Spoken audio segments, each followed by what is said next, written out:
Pakistan stock data channel में खुशामदीद। उम्मीद है आप खैरियत से होंगे। मार्केट का फीलर लेते हैं। आज की मार्केट का जायजा लें तो आज मार्केट तो फिर से वापस ऊपर हो गई है। ये कोई 700-800 पॉइंट्स ऊपर हो गई थी, लेकिन बाद में क्लोज थोड़ा नीचे हुई है। आखिर में थोड़ी सी सेलिंग आई है, लेकिन फिर से बाइंग ज्यादा हो गई है। कल आपने कुछ लोगों को ये कहते हुए सुना होगा कि भाई मार्केट ओवरबॉट है, हमने तो आपसे कहा था पहले ही कि बेच दें, आपने हमारी बात नहीं मानी, अब भुगतें, अब नुकसान उठाएं। अब देखना यह है कि ऐसे लोग आपको आज क्या चूरन बेचते हैं। अब कल इतनी सेलिंग तो नहीं आई थी कि वो ये कहना शुरू कर दें मार्केट ओवरसोल्ड होगी एक ही दिन में। तो बहरहाल, अब कल ब्रोकर की भी अपडेट्स कई दफा आती रहती हैं इधर उधर से। तो कल एक ब्रोकर की खबर आई थी कि उसने कहा था कि भाई स्टॉप लॉस हिट हो गया डे का, तो आप सब कुछ बेच दें। आज उसी ब्रोकर की एक खबर आई जब मार्केट तकरीबन 700 पॉइंट्स ऊपर थी कि जी आप जो है ना प्रॉफिट टेकिंग कर लें। तो हम ये सोच रहे हैं कि भाई तुमने तो कल सबका माल बिकवा दिया है और दोबारा खरीदवाया भी नहीं, तो आज तुम 700 प्लस जाने पे किसको प्रॉफिट टेकिंग का कह रहे हो। फनी बातें चलती रहती हैं मार्केट में। और हमने तो ऐसे लोगों को फॉलो करना छोड़ दिया हुआ है, लेकिन हम यही सोचते हैं कि जो लोग उनको फॉलो करते हैं वो तो हर वक्त एक कंफ्यूजन का शिकार रहते हैं कि भाई ये कल कुछ कह रहा था, आज कुछ और कह रहा है, हम उसकी किस बात को माने। बहरहाल, अच्छा, मार्केट में आज एक वक्त ऐसा आया था, अब हमें नहीं याद 12 या 1 बजे, ऐसे लग रहा था कि मार्केट में ना ही कोई बायर है और ना ही कोई सेलर। वो मूवमेंट हो ही नहीं रही थी।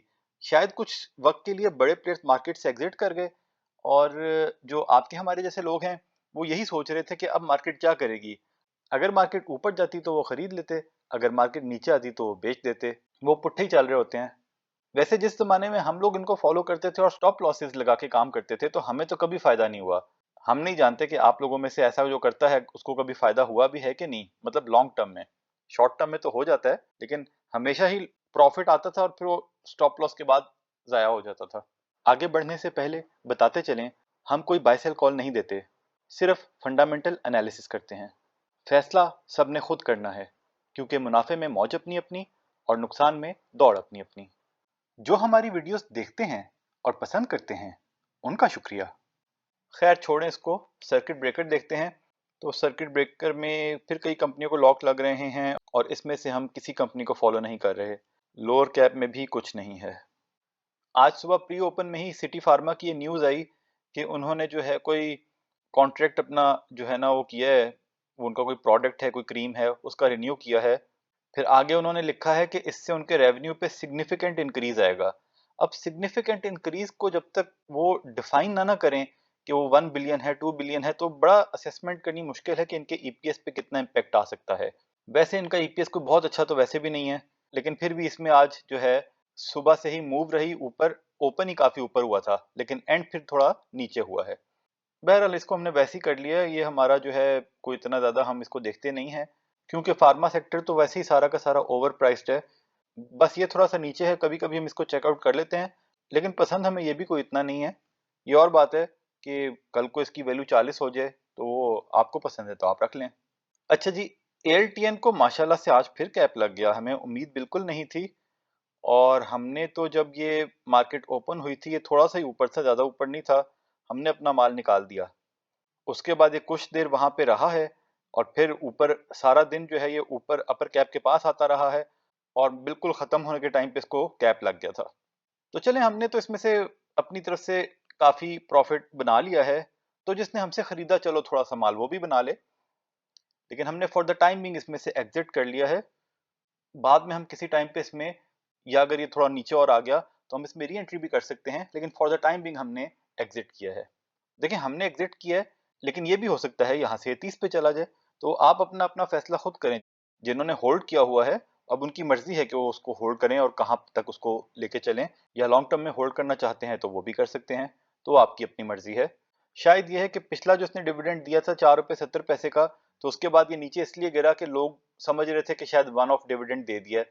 लेकिन थोड़े दिनों में जब दोबारा डिविडेंड आ गया तो लोगों ने कहा कि नहीं यार ये ज्यादा डिविडेंड दे सकता है, हो सकता है लोगों ने फिर थोड़ी वर्किंग कर ली हो, तो उनको अब लग रहा हो कि इस रेट पे ये सस्ता है, जो कि है। तो हो सकता है इसको अब यहाँ से ज्यादा नीचे ना लेके जाएं, लेकिन बहरहाल आप अपना अपना फैसला आप लोग खुद कर लें। अच्छा जी, कल मार्केट लो थी और हमारा पोर्टफोलियो ऊपर चला गया था, हमने बताया था कैसे। और आज मार्केट ऊपर है लेकिन हमारा पोर्टफोलियो थोड़ा नीचे आ गया है, वो भी ऐसे जो आपके सामने है ईपीक्यूएल। लेकिन इसकी आज की परफॉर्मेंस देख के हमें अभी भी यही लग रहा है कि इसमें जानबूझ के प्रेशर रखा जा रहा है।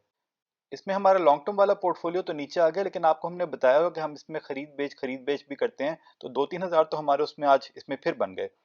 लेकिन ओवरऑल वैल्यू हमारी इसकी आज कम हो गई।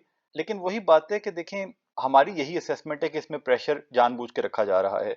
और उसके हक में एक ये बात बताते हैं कि कल जिस तेजी से ये ऊपर गया था, वो आम बात नहीं होती। वो जो धोखेबाज फ्रॉड शेयर्स होते हैं उनमें तो हो जाता है, लेकिन अच्छे शेयर्स में ऐसा होना, उसके पीछे कोई ना कोई चीज होती है, ये हमारा अंदाजा है। और उसके बाद फिर एकदम नीचे भी आ गया और आज और नीचे आया। और आज जो है असल में इसका जो है ना, ये बोर्ड मीटिंग इसने अनाउंस की काफी towards the closing of market. उसमें उन्होंने कहा है कि इनकी बोर्ड मीटिंग होगी 16 नवंबर को, to consider certain corporate actions. अगर कोई प्राइस सेंसिटिव इंफॉर्मेशन हुई तो वो बता देंगे। अब देखिए, बोर्ड मीटिंग्स जो है ना कंपनीज की होती रहती हैं। कई दफा वो डायरेक्टर्स की अपॉइंटमेंट की हो जाती हैं, कई दफा वैसे उन्होंने एनुअल बजट अप्रूव करना होता है, कई दफा वैसे बोर्ड ने कोई डिस्कशन करनी होती है। तो जरूरी नहीं होता कि हर बोर्ड मीटिंग के बाद कोई अच्छी या बुरी खबर ही सामने आएगी। लेकिन इस टाइम पे क्योंकि इसकी बातें चल रही हैं, एंग्रो इसको सेल करने की जो बात कर रहा है, ये हो सकता है कि इस बोर्ड मीटिंग में उससे रिलेटेड कोई ना कोई डिस्कशन हो। जरूरी बिल्कुल भी नहीं है, लेकिन हो सकता है। देखें, इस बोर्ड मीटिंग में 3 चीजें हो सकती हैं। नंबर 1, वो कोई अपडेट देंगे उसमें कि अब वो उसमें कोई प्रोग्रेस हुई है कि नहीं। नंबर 2, इसके चांसेस बहुत कम लग रहे हैं, लेकिन ये पॉसिबिलिटी हो सकती है कि ये कोई डिविडेंड अनाउंस करें, कोई स्पेशल डिविडेंड, जितना भी, थोड़ा बहुत या ज्यादा। हमारे दिमाग में वो ख्याल इसलिए आया है क्योंकि आपको पता है जैसे एंग्रो ने शेयर्स बायबैक अनाउंस किए थे, और वो बायबैक अनाउंस करने के फौरन बाद उन्होंने 40 रुपए का डिविडेंड दिया। और वो हमारे ख्याल में उन्होंने इसलिए दिया कि वो चाहते थे कि जो उनके पुराने शेयर होल्डर्स हैं वो थोड़ा सा बेनिफिट हासिल कर लें पहले, और फिर वो शेयर्स को बायबैक करें। इसी तरह शायद ये पॉसिबिलिटी हो कि एंग्रो ईपीक्यूएल को बेचने से पहले चाहता हो कि इसके जो रिजर्व्स पड़े हैं उनमें से कुछ पैसे का फायदा वो खुद हासिल कर लें। और जाहिर बात है, जब वो हासिल करेंगे तो माइनॉरिटी शेयर होल्डर्स को भी कुछ मिलेगा। तो ये पॉसिबिलिटी हो सकती है, लेकिन कोई गारंटी नहीं है। आप हमारी बात सुन के ये ना सोचें कि डिविडेंड आएगा तो शेयर में कूद जाएं, आप खुद असेस करें। और तीसरी चीज ये हो सकती है कि कोई फारिग मीटिंग हो, कुछ भी अनाउंस ना हो, लेकिन ये मीटिंग इंपॉर्टेंट है कंसिडरिंग द सर्कमस्टांसेस। लेकिन हमारे ख्याल से इस मीटिंग के इंपॉर्टेंट होने में स्पेकुलेशन हो सकती है, स्पेकुलेशन बल्कि की जा सकती है। लेकिन जब अनाउंस होगा तभी पता लगेगा कि मीटिंग इंपॉर्टेंट थी या नहीं शेयर होल्डर्स के लिए। कहने का मकसद ये है, जब ये मीटिंग आई तो इस मीटिंग के अनाउंस होने में बुरी बात तो कहीं भी नहीं है।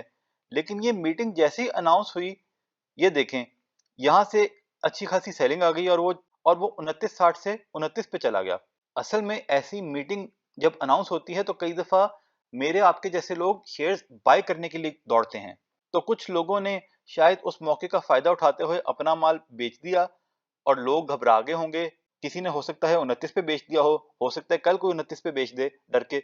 हमें ऐसा लगता है कि ये खबर आने के बाद फिर बिला वजह की इसमें सेलिंग डाली गई। अब देखें, हमने आपको अपनी असेसमेंट बताई है, लेकिन आप सब जानते हैं कि गैब का इल्म सिर्फ अल्लाह के पास है। हमें कुछ नहीं पता कि जो हमारी असेसमेंट है वो सही है या गलत है, और आगे इसमें मूव बनेगी या नहीं बनेगी। लेकिन हम पिछले कुछ दिनों से इसके बारे में जो बात कर रहे हैं, वो किसी ना किसी फैक्ट और रीजन की बेसिस पे कर रहे हैं। आपको अगर वो सही लगे तो आप इसमें बैठ सकते हैं।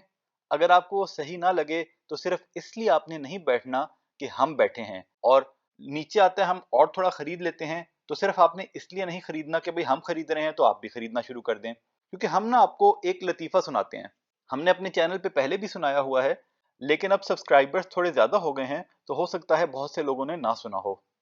एक आदमी की ना भैंस बीमार हो जाती है, वो उसका इलाज करता है लेकिन वो ठीक नहीं होती। वो किसी काम से दूसरे गांव जाता है, वहां पे वो अपने एक जानने वाले से मिलता है और उसको बताता है कि भाई मेरी भैंस बीमार हो गई है। वो शख्स आगे से उसको कहता है कि मेरी भैंस जब बीमार हुई थी तो मैंने उसकी नाक में ये दवाई डाली थी, तुम भी ये डाल दो। वो उसको दवाई भी दे देता है। वो शख्स वापस आता है, रात को अपनी भैंस की नाक में दवाई डालता है, सुबह उठ के देखता है तो भैंस मर चुकी होती है। वो बड़ा परेशान होता है, दोबारा दूसरे गांव जाता है, उस शख्स से मिलता है, उससे पूछता है कि भाई, बल्कि उसको बताता है कि भाई तुमने जो दवाई दी थी वो कैसी दवाई थी। वो मैंने रात को अपनी भैंस की नाक में डाली, सुबह वो मर गई। तो आगे से वो शख्स कहता है मेरी भी मर गई थी। तो कहने का मकसद ये है कि आंखें बंद करके किसी की भी बात नहीं माननी होती, या कोई काम आपने सिर्फ इसलिए नहीं करना कि दुनिया में सब लोग कर रहे हैं या आपकी जान पहचान वाले 3-4 लोग कर रहे हैं तो आप भी वो करने लग जाएं। आपने पूरी असेसमेंट और रिसर्च करनी है, अपनी तसल्ली करनी है, क्या ये ऐसे ही है जो कह रहा है। शेयर के हवाले से बात करें तो क्या कोई किसी शेयर को अच्छा कह रहा है, या कोई कह रहा है कि उसमें ऊपर जाने का पोटेंशियल है, तो उसके पीछे कोई फैक्ट्स हैं, क्या आप उन फैक्ट से एग्री करते हैं, क्या आपको भी लग रहा है कि ऐसा हो सकता है, फिर आप जरूर उस शेयर में हाथ डालें। वरना लोग पता है अक्सर दूसरों से क्यों पूछ रहे होते हैं कि हमें बताओ जी कौन सा शेयर खरीदें। इसमें सिर्फ ये वजह नहीं है कि उनका नॉलेज कम है, बात ये होती है कि हम पाकिस्तानी जो है ना, हम अपना हर काम करने से पहले किसी से पूछते हैं, भाई मैं ये कर लूं, भाई मैं वो कर लूं। वो सिर्फ ये चाहते हैं कि अगर कल को ये काम गलत हो जाए तो हम किसी पे उसका इल्जाम डाल सकें। इसलिए हमें अपना हर काम अपनी सोच के मुताबिक, अपनी समझ के मुताबिक और अपनी मर्जी से करना चाहिए, ताकि हम कल किसी को इल्जाम ना दे सकें। और जिस दिन हम अपने फैसले करने सीख लेंगे, फिर हमारी तरक्की को कोई रोक नहीं पाएगा। खाली स्टॉक मार्केट की बात नहीं कर रहा, हमारे मुल्क की तमाम मामलात में हर बंदा अपने फैसले करना सीखे। हर बंदा जब अपने फैसले करने शुरू कर देगा तो यहीं से उसकी तरक्की का आगाज होगा। और अपने फैसले करके अगर नुकसान भी उठाया तो यकीन माने उस चीज का इंसान को अफसोस कम होगा, बजाय इसके कि दूसरे की बात मान के नुकसान उठाया, और फिर इंसान सारी जिंदगी यही अफसोस करता रह जाएगा कि उसकी बात क्यों मानी। तो जनाब इसके अलावा तो और कुछ कहने को नहीं है, ना ही कोई खबर है जिसके बारे में बात करनी है। तो आज के सेशन को ख़त्म करते हैं। ये सारा डेटा हमने PSX की साइट से लिया, आप खुद वैलिडेट करें, फिर अपना फैसला करें। याद दहानी करवा दें कि बाय सेल कॉल नहीं थी, वजह पहले बता चुके। तज्जिया पसंद आया तो शेयर, लाइक, सब्सक्राइब करें, बेल आइकॉन पे क्लिक करें। खुश रहें और अपने अमल पे तवज्जो दें। अल्लाह के हवाले।